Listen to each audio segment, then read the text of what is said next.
Nee, hoofd niet bewegen. Hoofd laten liggen, hoofd laten liggen. Niet bewegen. De slachtoffers die hier binnenbracht worden spielje dat ze verwoenen rekken binnen bij een groot verkeersongeluk op de A7. Om het ziekenhuispersoneel de taak om goed te handelen. Hoofd weer fixeren. Draai erom.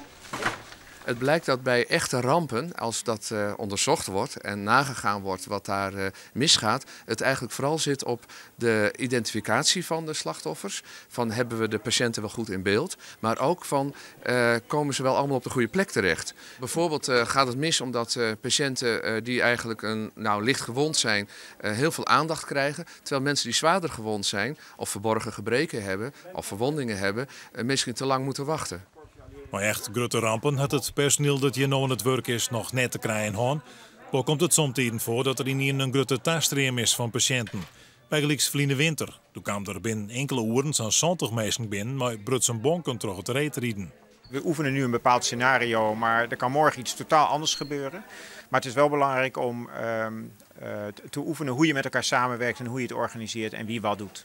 Nou, wat mis kan gaan is dat mensen niet goed weten wat hun taak is en zich overal mee gaan bemoeien. En dat is eigenlijk het grootste probleem, want dan krijg je echt een chaos. Het ziekenhuis in Snits had vooral rekken met ongelukken toch mist bij evenementen als de Snitswieken en met treinongelukken. Om daar goed op te wijzen worden er alle jaren wel oefeningen houden. Maar het commandoteam, waar de onritieven van de ambulances worden bijhouden, van de morgen is er oefenen op de spoedeisende help. Kom zo bij, even rustig. Wij vinden het heel erg belangrijk dat we oefenen om na te gaan of we niet alleen een goede behandeling geven, want dat hebben we al gemerkt bij de schaatsweekenden, maar ook om te kijken of mensen goed geregistreerd worden en of de goede mensen op de goede manier zorg krijgen op de goede plek. Je wordt gebracht naar de afdeling, zo'n polykliniek, en dan word je verder onderzocht. Ja? Het is overzichtelijk. Het valt me mee. Ik had wat meer chaos verwacht.